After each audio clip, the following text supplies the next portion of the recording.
O dezembro é o mês marcado para lembrar do câncer de pele, é o Dezembro Laranja. Só no Brasil são apresentados mais de 185 mil casos novos de câncer de pele.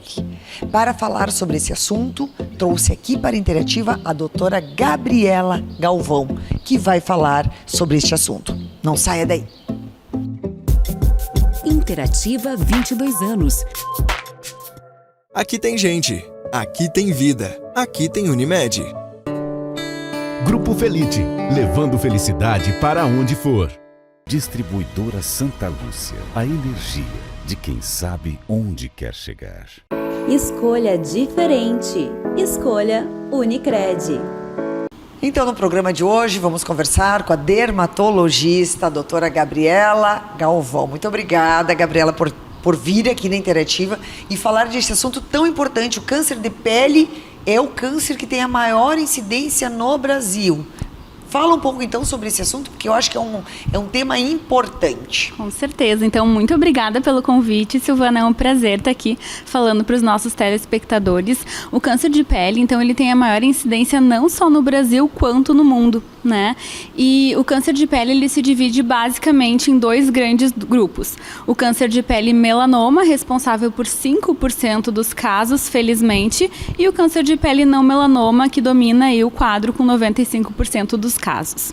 Então, o câncer de pele não melanoma seria, então, os carcinomas. O principal dele é o carcinoma basocelular, tá? Que é aquela pintinha, geralmente aquele nódulo perolado, avermelhado, né? Que tem uma evolução lenta. Então, ao longo dos meses, o paciente percebe que vai crescendo aquela bolinha, geralmente aqui no nariz, no rosto, no corpo. E o paciente não se preocupa muito, porque acha que é uma lesão benigna, não vai no dermatologista e muitas vezes, quando vai, a gente já tem que fazer uma cirurgia para curar. Felizmente, esse câncer ele é curativo através de cirurgia ou até mesmo através de uma cauterização, através até de cremes, a gente consegue tratar, tá? Depois dos carcinomas basocelulares, a gente tem os carcinomas espinocelulares. Eles se manifestam através de feridinhas, geralmente com alguma casquinha que não cicatriza, tá? O paciente às vezes sente alguma coceira e ele acha que é uma mancha vermelhinha.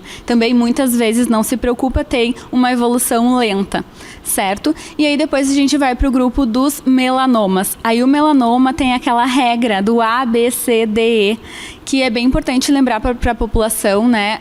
O melanoma, então, geralmente ele se manifesta através de uma lesão que é uma pinta, né, que geralmente vai evoluindo.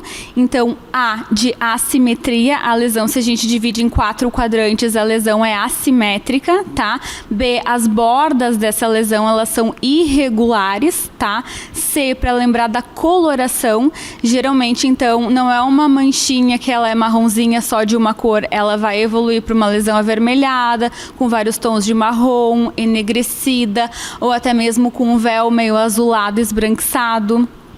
Tá? É aquela lesão com um diâmetro maior do que 6 milímetros e de evolução está evoluindo mal. Então, o paciente tem sintomas associados a essa lesão. Então, tá na hora de procurar o dermatologista. Um item importante nessa evolução, ela aumenta de tamanho ou ela cria qual sintoma? Ela pode aumentar o tamanho tanto no sentido radial quanto elevar, né, no sentido nodular.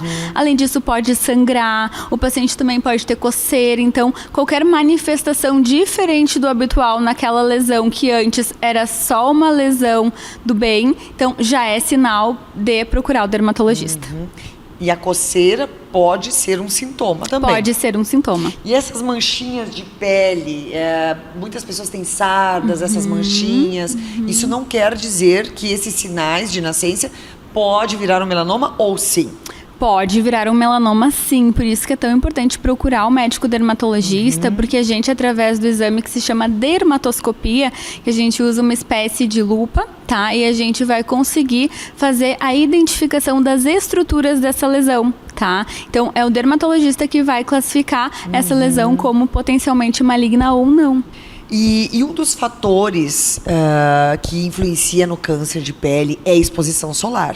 Com certeza, exposição solar é um dos grandes fatores de risco, por isso que esse mês é a importância, né, de lembrar aí de usar o filtro solar de maneira adequada, não só o filtro solar, como proteção física também, boné, chapéu, roupas com proteção UV, não se expor ao sol naqueles horários de pico, né, entre as 9 da manhã e as 4 da tarde, né, então fator exposição solar é o grande fator de risco. Além disso, também nós temos os fatores genéticos, então pacientes que têm histórico familiar de câncer de pele, é importante revisar a pele com o dermatologista pelo menos uma vez ao ano. Aqueles pacientes que têm muitas pintas, múltiplos nevos, tá? Então a gente tem que fazer um acompanhamento, às vezes fazer até um mapeamento digital, tá? Pra gente conseguir fotografar e acompanhar a evolução dessas lesões, né? Pacientes que tiveram um histórico de queimadura também no passado, aqueles pacientes que são muito clarinhos, pacientes então com os olhos muito azuis, pacientes ruivos, né, que a gente chama de fototipo baixo, também são fatores de risco para o câncer de pele. E o fator de que no Brasil, né, ele tem uma grande incidência, porque também há uma exposição maior, é um país tropical, Com né? certeza. Mas também há a cultura, né, do sol, de pegar sol, nós temos um litoral muito grande, né? E além da questão do nosso litoral, existe a questão agrícola, né, doutora? Porque muita gente acaba trabalhando, né, na parte da agricultura, e o Brasil é um país agrícola, então acho que isso também deve influenciar. Com certeza. E o pessoal que trabalha na agricultura também acaba não tendo essa cultura de passar protetor, né? Sim, antigamente então essa cultura era ainda mais forte, hoje felizmente as pessoas então elas têm acesso à informação, né? O próprio agricultor ele já é obrigado a fornecer os EPIs para os seus funcionários, então hoje o funcionário que trabalha, né, para uma grande empresa agrícola, então ele é obrigado a utilizar aí o protetor solar, não obrigado, mas ele é motivado pelo seu empregado a usar o protetor solar, a usar então proteção física, óculos, né, porque esses profissionais que se expõem muito ao sol, não só agricultores, né, guardas de trânsito, educadores físicos, então essas profissões que se expõem mais ao sol têm que ter realmente o cuidado redobrado, né, Silvana? E eu vi também que os homens acabam tendo uma incidência maior do que as mulheres. Acho que a mulher acaba usando mais creme, mais protetor, né? Se cuidando um pouco mais do que os homens. Então, talvez seja por isso que o fator seja maior para os homens, né? Sim. As mulheres têm, né, esse cuidado um pouco maior aí com a saúde no geral. E me fala, a questão da exposição. Tá, então se o grande vilão é a exposição solar, mas também a falta do sol não causa também um déficit de vitamina D no organismo? Esse assunto é bem polêmico, tá? Mas é um mito dizer que a gente precisa se expor ao sol para que a vitamina D seja suficiente no nosso organismo. Então, hoje em dia já tem estudos, tá, bem conduzidos, que relatam que as pessoas que se expõem, então, ao sol, cabeça, dorso de mãos, braços, já é uma quantidade suficiente, tá, para chegar nos índices ideais de vitamina D. E aquelas pessoas que têm deficiência, então compensa tomar via oral a vitamina D, ou seja, suplementar e não se expor ao sol, porque o risco de se expor ao sol e adquirir um câncer de pele é muito maior, sendo que a gente tem hoje nas farmácias, então, como suplementar a vitamina D. E do ponto de vista, sim, nós sabemos que o maior câncer é o câncer de pele. Mas muitos deles são benignos, né? Nem todos a pessoa vai chegar a um óbito. Explica um pouco isso, porque às vezes as pessoas confundem, melanoma, não melanoma, vira uma metástase, não vira. Quantos pacientes com câncer de pele vira óbito? Tá, então é aquela história dos dois grandes grupos. Os que potencialmente virariam em óbito estão lá no grupo dos 5%, que seria os melanomas, tá? O melanoma, quando a gente faz o diagnóstico precoce, que a gente chama melanoma in situ, mais de 99% das vezes a gente consegue curar. Tá? Então a gente vai fazer a cirurgia, a gente vai retirar com margens, através dessa cirurgia a gente consegue curar esse paciente. Por isso que é tão importante o diagnóstico precoce, para o dermatologista pegar lá no estágio inicial. Depois que esse câncer já está em estágio avançado, o melanoma ele se espalha, então ele dá metástase. O que é a metástase? Então é aquela célula que está lá no melanoma, ela vai se espalhar para outros órgãos, tá? E aí o paciente sim tem chance de ir a óbito, né, se não diagnosticado e tratado precocemente. E a questão dos procedimentos estéticos, né? Agora estamos em dezembro, um período, né, onde as pessoas acabam fazendo mais atividades físicas ao ar livre, indo para a praia. Qual a recomendação? A pessoa vai para a praia, ela pode fazer um peeling, ela pode fazer um laser, ela pode fazer esses outros procedimentos estéticos e ir para a praia. Quais são os perigos agora nesse período do ano? Perfeito. Então a pessoa pode sim fazer procedimentos estéticos desde que ela tenha os cuidados, né, no pós-procedimento. Quais são os procedimentos então que estão liberados, tá? O ultrassom microfocado, por exemplo, é um procedimento que ele é não ablativo, ele não vai lesar a superfície da pele. Então não vai ter grandes problemas da pessoa depois se expor ao sol, claro que com fotoproteção adequada, né? Toxina botulínica, os preenchedores. Então, em geral, se não houver hematomas, a pessoa pode seguir normalmente as suas atividades, tá? Quanto aos peelings e aos lasers, vai depender um pouco do estilo de vida da pessoa, né? Se ela está disposta a ficar alguns dias, né, sem se expor tanto ao sol, usar aquele protetor de maneira mais adequada, de 2 em 2 horas, como a gente recomenda, né? Então, tudo é ajustável e conversável com o paciente, pois depende também do estilo de vida que ele leva. Se a pessoa fizer um laser ou um peeling um pouco mais agressivo e ir para o sol, quais são as consequências? Aí pode manchar a pele, né? Pode levar a cicatrizes, pode levar a uma recuperação não adequada. Então, a gente sempre orienta que esse paciente, se ele for fazer um procedimento estético, que ele siga as orientações do médico dermatologista, como deve ser à risca. Com certeza. E algum lembrete importante para a gente passar para as pessoas, porque agora vem todo um período de verão.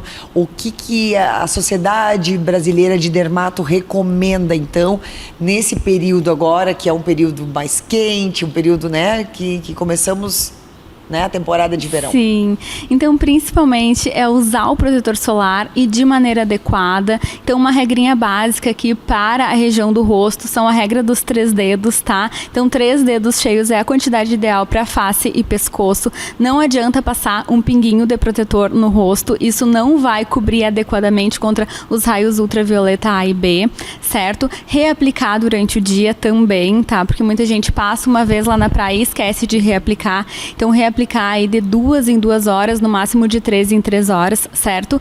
Usar então o filtro físico também, como boné, chapéu, roupas com proteção UV, tá? E evitar a exposição. E qual é o fator indicado? Porque muitas vezes dizem, tem que usar fator 70, fator 50, fator 30, tem fator 4, tem fator 15. Então, qual é o fator indicado? Porque isso eu acho que é uma coisa importante também. Com certeza. Então é no mínimo de 30, o FPS no mínimo de 30, certo? Desde que reaplique de 3 em 3 horas. E esses fatores que dizem que é a prova d'água, funciona ou não funciona?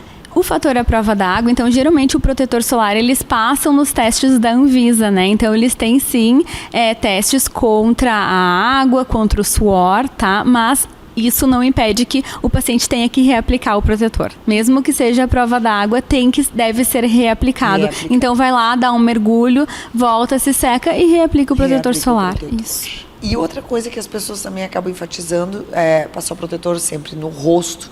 Mas o câncer de pele não passou no pé. E quando vê as pernas, não passa protetor, a incidência do câncer é a mesma, não é? Com certeza. Aquele às vezes as pessoas se preocupam tanto com o rosto e esquecem do resto. Na praia a gente vê a pessoa, né, com algumas regiões totalmente assim protegidas e outras, né, o pé, a mão descascando, a nuca descascando. Exatamente. Esse é um grande erro, né? Passar só no rosto e esquecer do resto do corpo. Ou passar um fator maior no rosto e colocar um fator 7, 8 no corpo. Um protetor. Isso é importante ou não? Passar um fator maior no rosto e no corpo não? Com certeza, é super importante, porque o dano da radiação nas nossas células, no nosso DNA, ele é cumulativo, tá? Então, se a gente ficar tomando torrão ao longo da vida, vai modificar as nossas células, vai modificar o nosso DNA e isso vai aumentar as chances futuras de ter câncer de pele. Tanto que a criança que fica tomando aqueles torrões na praia na infância, ela tem mais chance de ter câncer de pele quando for adulto. Muito bem, então, muito obrigada pelas informações, né? E vamos aproveitar esse verão com saúde, né? E com bastante protetor. Muito obrigada, doutora. Muito obrigada, doutor. Eu que agradeço. Aqui tem gente, aqui tem vida, aqui tem Unimed.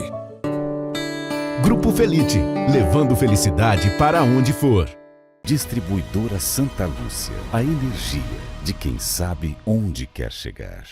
Escolha diferente. Escolha Unicred.